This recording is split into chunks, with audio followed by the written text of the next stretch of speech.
Mr. Secretary, მადლობა ინტერვიუსთვის. Თქვენ საუბრობთ გლობალურ აუდიტორიასთან, Al Jazeera ინგლიშის, Al Jazeera არაბიკისა და ჩვენი ციფრული პლატფორმების მეშვეობით. ჩვენ ვხვდებით მაყურებლებს მთელ ახლო აღმოსავლეთში, მათ შორის კატარში, საუდის არაბეთში, არაბთა გაერთიანებულ საამიროებში, ბარეინში, ქუვეითში, ომანში და ირანში, ასევე მილიონობით ადამიანს მთელ მსოფლიოში. მომეცით ნება ასე დაიწყო. უკვე დაიწყეთ ოფიციალური მოლაპარაკებები ირანთან, თუ ჯერ კიდევ პირდაპირი კომუნიკაციებით იგულოთ საერთო ინტერესებს. არის თუ არა შეტყობინებები და პირდაპირი საუბრები ირანში მყოფ ადამიანებსა და შეერთებულ შტატებში მყოფ ადამიანებს შორის, ძირითადად შუამავლების მეშვეობით.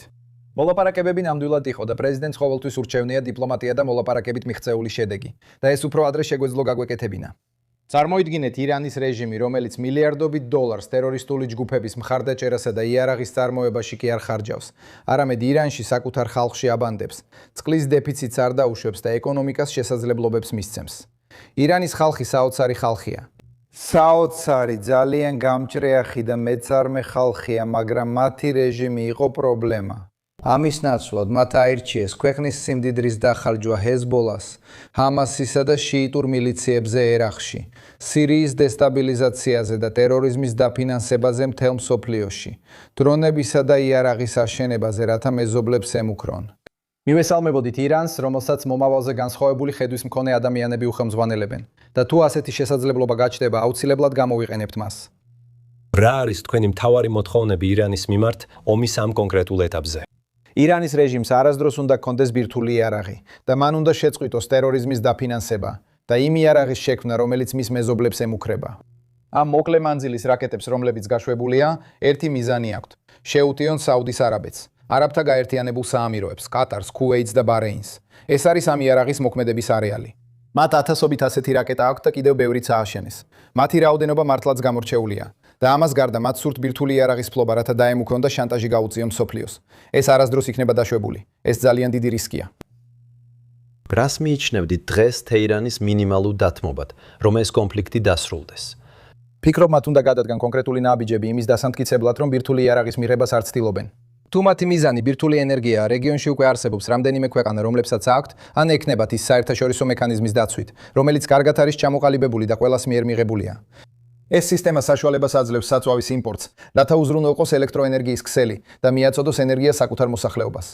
რაც არ შეუძლიათ გქონდეთ, ეს არის სისტემა, რომელიც სწრაფად მისცემთ საშუალებას ეს პროცესი ბირთვული იარაღად გადააქციონ. მათ უნდა შეწყვიტონ ყველა ეს დრონისა და რაკეტის წარმოება. ჩვენ ახლახან ვნახეთ, რომ მათ მოიტყუეს. მათ უარყვეს, რომ ჰქონდათ შორი მანძილის რაკეტები, მაგრამ გაუშვეს ორი, რომლებიც ბევრად გადააჭარბეს იმ ზღვარს, რომელიც მათი საკუთარი საგარეო საქმეთა მინისტრის თქმით, რამდენიმე დრით ადრე შეუძლებელი იყო მისაღწევად. მათ უნდა დატოვონ თავიანთი შეიარაღების პროგრამები და ბირთვული ამბიციები. თუ ასე მოიქცევიან, ირანის მომავალი შეიძლება ნათელი იყოს, მაგრამ მათ თავად უნდა აირჩიონ ეს გზა. და უკვე 47 წელია უარს ამბობენ ამ გზის არჩევაზე. ირანმა უარყო ზევას მოთხოვნები და წამოაყენა პირობები, როგორიცაა ფინანსური კომპენსაცია და სუვერენიტეტის აღიარება ჰორმუზის სრუტეზე. ამ მოთხოვნები ამერიკელებისთვის მისაღებია. სუვერენიტეტი ჰორმუზის სრუტეზე ჩვენთვის მიუღებელია, ისევე როგორც დანარჩენი მსოფლიოსთვის. ამას მსოფლიოში არავინ მიიღებს. პირველ რიგში ეს წარმოუდგენელ პრეცედენტს ქმნის. ასე რომ, ქვეყნებს შეუძლიათ აიღონ საერთაშორისო საზღვაო გზები და დაისაკუთრონ ისინი. ირანმა შეიძლება ასე მოიქცეს. სხვებიც, მაგალითად ჩინეთი, სამხრეთ ჩინეთის ზღვაში. ამას არავინ მიიღებს და არც უნდა მიიღოს. ეხლა გულწრფელი ვიქნები.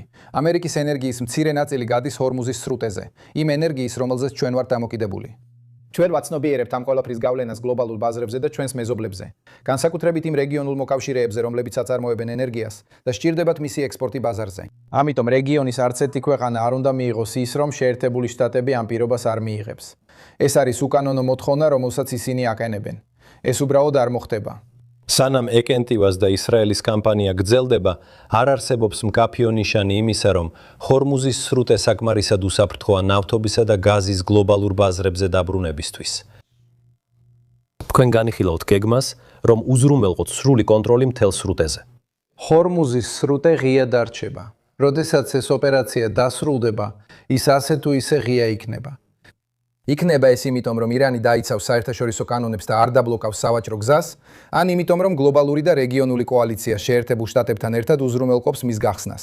ასე თუ ისე სრუტე ღია იქნება. მაგრამ ჩვენ ძალიან მკაფიო მიზნები გვაქვს, რომლებსაც აქ ვცდილობთ მივახციოთ. ეს მიზნებია მათი საჰაერო ძალების განადგურება, რაც უკვე დასრულებულია, მათი საზღვაო ძალების განადგურება, რაც დიდწილად უკვე გაკეთებულია და სარაკეტო გამშვები დანადგარების მნიშვნელოვანი შემცირება, რაზეც მუშაობა მიმდინარეობს. და რაკეტებისა და დრონების ქარხნების განადგურება, რომლებიც გამოიყენება მეზობლების ისაკამისო ამიავას, ჩვენს რეგიონში დასარტყმელად. მივახცევთ ამ მიზნებს, ვუსწრებთ თუ არა გრაფიკს. ამ მიზნებს კვირებში მივახცევთ, არა თვეებში. ჰორმუზის სრუტის საკითხსაც დავაყენებთ და გადაწყვეტილება ირანის მისაღებია. თუ ისინი ცდიან სრუტის დაბლოკვას, რეალურ შედეგებს მიიღებენ არა მხოლოდ შეერთებული შტატებისგან, არამედ რეგიონისა და მსოფლიოს სხვა ქვეყნებისგანაც. თქვენი რეგიონული მოკავშირეები, კრიტიკული ენერგეტიკული ობიექტები დაბომბვის ქვეშ არიან, ქალაქები თითქმის ყოველდღე იბომბება და ისინი სტაბილურობისკენ დაბრუნების გზას ეძებენ. რა იქნებოდა თქვენი გზავნილი მათთვის? მე მჯერა, რომ სტაბილურობის მიღწევის საუკეთესო გზა, თუ გავითვალისწინებთ ვინ მართავს ირანს, არის მათი მომავალი შესაძლებლობების განადგურება, რომ გაუშვან რაკეტები და დრონები მშვიდობიან მოსახლეობასა და ინფრასტრუქტურაზე. ირანი თავს ესხმის იმ ქვეყნების ენერგეტიკულ ინფრასტრუქტურას, რომლებიც საერთოდ არ იყვნენ მათთან ომში. მიუხედავად ამისა, ისინი მაინც დაედევნენ ამ ქვეყნებს. ამიტომაც ააშენეს ეს რაკეტები და დრონები. მაგრამ მათ თავდასხმა განახორციელეს საელჩოებსა და დიპლომატიურ წარმომადგენლობებზე, რაც უპრეცედენტოა. Atacaram aeroportos, outro fato inédito. ეს გააკეთეს და ეს არის დასუსტებული ირანი. ეს ირანი უფრო სუსტია, ვიდრე ბოლო 10 წლის განმავლობაში ყოფილა. წარმოიდგინეთ, რა მოხდებოდა 3 ან 5 წლის შემდეგ, როცა მათ კიდევ მეტი რაკეტები და დრონები ექნებოდათ, რას გაუკეთებდნენ მეზობლებს და ჩვენ. ეს აუტანელი იქნებოდა. ამიტომაც საჭირო იყო, რომ ეს ახლა გაკეთებულიყო. შეერთებული შტატების საქმეს ბოლომდე მიიყვანს. ჩვენ ძალიან მჭიდროდ თანამშრომლობთ ყველა ჩვენს მოკავშირესთან თავდაცვის საკითხებში. იცით, სამწუხაროდ დრონებს და რაკეტებს ზოგჯერ გამოსდით გავლა, მაგრამ ამ გაშობების უმეტესობა ნეიტრალიზებულია. ისინი ჩამოაგდებენ მიზნის მიღწევამდე, თორემ განადგურება იქნებოდა. ეს ქვეყნები ძლიერები და სტაბილურები არიან რეგიონში. ჩვენი მოკავშირეები და მეგობრები არიან და ჩვენ გავაგრძელებთ მათ მხარდაჭერას ამ თავდასხმის დროს. სხვათა შორის ისინი პასუხისგებელნი არ არიან. ირანი მათზე პასუხისნიშნად ესვრის, რაც აჩვენებს ვისთან გვაქვს საქმე სამწუხაროდ. მაგრამ ჩანს, რომ ჰორმუზის სრუტე მათი ერთადერთი საზრუნავი არ იქნება. ჰუთები ისრაელის მიმართულებით რაკეტებს უშვებენ, ბაბ-ალ-მანდაბი და წითელი ზღვა სერიოზული საკითხები ხდება, რომელთა გადახედვაც მოგიწევთ. შეიძლება ასე იყოს. ეს მუდმივი საკითხია, როცა ასე მოიქცნენ, აშშ-მაც და ბევრმა რეგიონულმა მოკავშირემაც რეაგირება მოახდინა როგორც წარსულშიც. ეს ჰუთების ან ირანის სურვილია, რომ დახურონ ეს საერთაშორისო საზღვაო მარშრუტები და შექმნან გადახდის გზატკეცილი, სადაც მათგან ნებართვის აღება დაგჭირდებათ. იმისათვის, რომ გამოიყენონ ისინი და შეიტანონ ან გაიტანონ თავიანთი პროდუქცია ბაზარზე, ეს ჩვენთვის მიუღებელია და ასევე უნდა იყოს მიუღებელი მსოფლიოსთვისაც. ეს ძალიან მნიშვნელოვანია.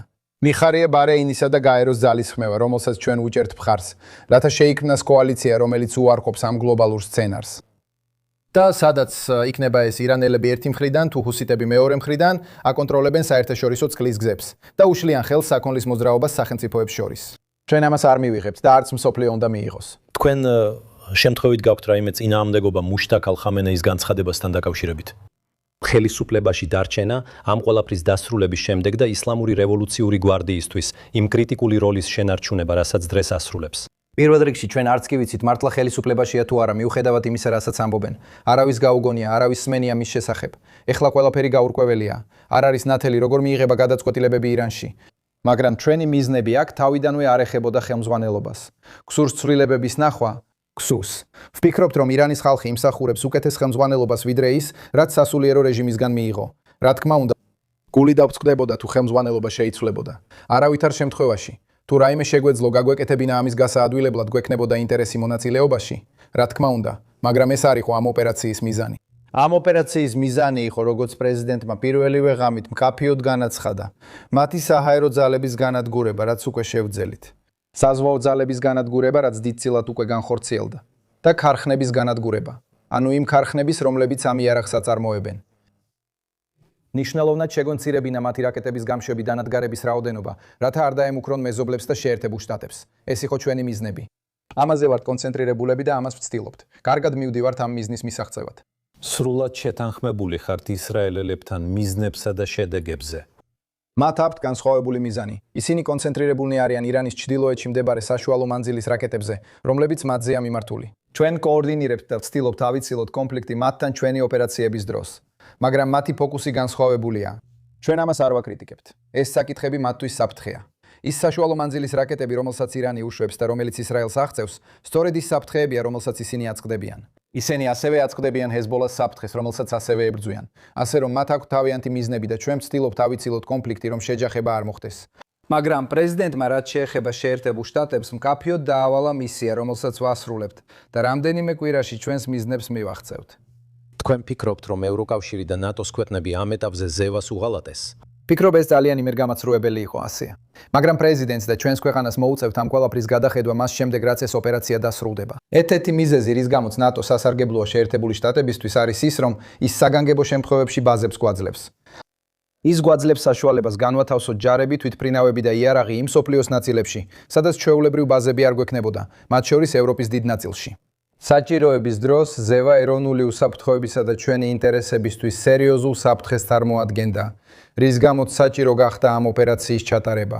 მაგრამ ესპანეთმა, ნატოს წევრმა, რომლის დაცვაც ჰქონდა აღებული ვალდებულებად, საბოლოოდ უარი გვითხრა თავისი საჰაერო სივრცისა და ბაზების გამოყენებაზე და ამით დაიკვეხნა კიდეც. და კიდევ არიან სხვა ქვეყნები, რომლებმაც იგივე გააკეთეს. თქვენ თავს ეკითხებით, რას იღებენ შეერთებული შტატები ამით? მე ყოველთვის უჭერდი მხარს ნატოს, რადგან ჯერა რომ ბაზების გამოყენების უფლება გვაძლევს გავლენას, მოქნილობასა და ოპერაციულ შესაძლებლობებს მთელ მსოფლიოში. მაგრამ თუ ნატო მხოლოდ იმისთვის არსებობს, რომ ევროპა დავიცვათ და ისინი ამაზე უარს გვეუბნებიან, ძირითადი უფლებების უარყოფა, მაშინ როცა ის ისინი გჭირდება, კარგი შეთანხმება არ არის. რთულია ასეთ საქმეში ჩართულობა და თქმა, რომ ეს კარგია შეერთებული შტატებისთვის. ამიტომ ეს ყველაფერი თავიდან უნდა გადაიხედოს. ბოლო დროს ევროპაში ვიყავი და რასაც ისინი ძირითადად ამბობენ, არის ის, რომ შეერთებული შტატები გაურკვეველ მესიჯებს აგზავნის და გეგმავს, რომ თავი დააღწიოს ამ ყველაფერს. და ისინი ნამდვილად არ ჩანან მზად, რომ ნატოსთან გაერთიანდნენ და კონტინენტზე წინ წაიწიო. ეს ხსნის, რატო ვიყავით ფრთხილები ამერიკელებთან, განსაკუთრებით ჰორმუზის სრუტესთან დაკავშირებით. თუ ვინმე ევროპაში ეს გითხრათ არა გულწრფელია. რადგან შეერთებულ შტატებს 10,000-ობით ჯარისკაცი ყავს განლაგებული და მილიარდობით დოლარის შეიარაღება აქვს განთავსებული მთელ რეგიონში. ეს ყველაფერი იქ იმისთვისაა, რომ ევროპა დაიცვან და არა ამერიკა, თავდასხმისგან, ხომ ასეა? ყველგან. აშეთეში არის საფუძველი, მათ გარეშე ნატო არ არსებობს. ამას თავად ალიანსიც აღიარებს. თუ ხვალ გადავწყვეთ ჩვენი ჯარის გამოყვანას ევროპიდან, ეს ნატოს დასასრული იქნება. მაშა სადამე, მათ ეს იციან.